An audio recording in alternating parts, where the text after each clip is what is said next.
খান সাহেব, আমার সম্পদটুকু তো এই জমিটুক, এটুকু যদি যায় আমি তো নিশ্চয়ই আমি কি করে খাবো?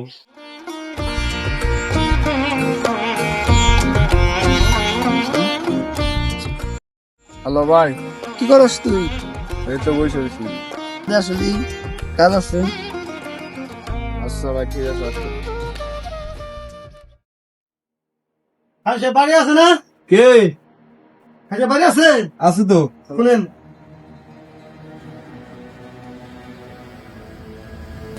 এই কেডা আইছে রে?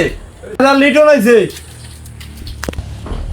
সাইদ আমার বাড়ি কি করতে আসলো আবার? কি ব্যাপার সাইদ মিয়া, আমার বাড়িতে কি মনে করে আসলে তুমি? এবার সে বললো কি ওর কিছু টাকা লাগবো। এই একটা চেয়ার নেই তো তুই? খান সাহেব, চেয়ার লাগবো না, একটু বিপদে পড়ে আইছিস।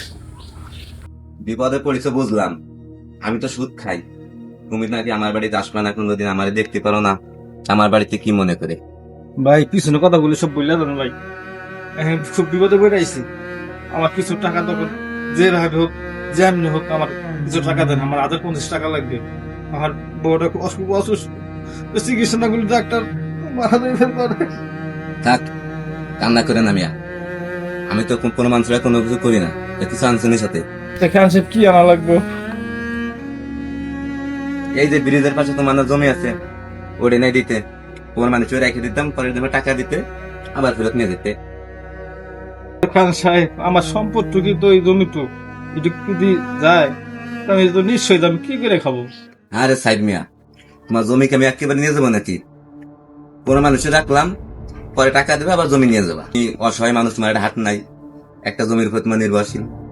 এখন ওইভাবে আমি তো টাকা পয়সা দিই, তাছাড়া আমি তোমার কোনো মানুষের টাকা দেবো কিভাবে? আচ্ছা ঠিক আছে, দেখি।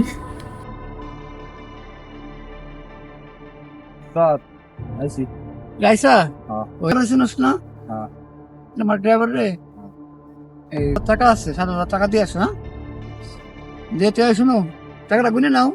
শোন না, হ্যাঁ গুনছি, তো তুমি গুনে নাও। না, কোনো লাগবো না।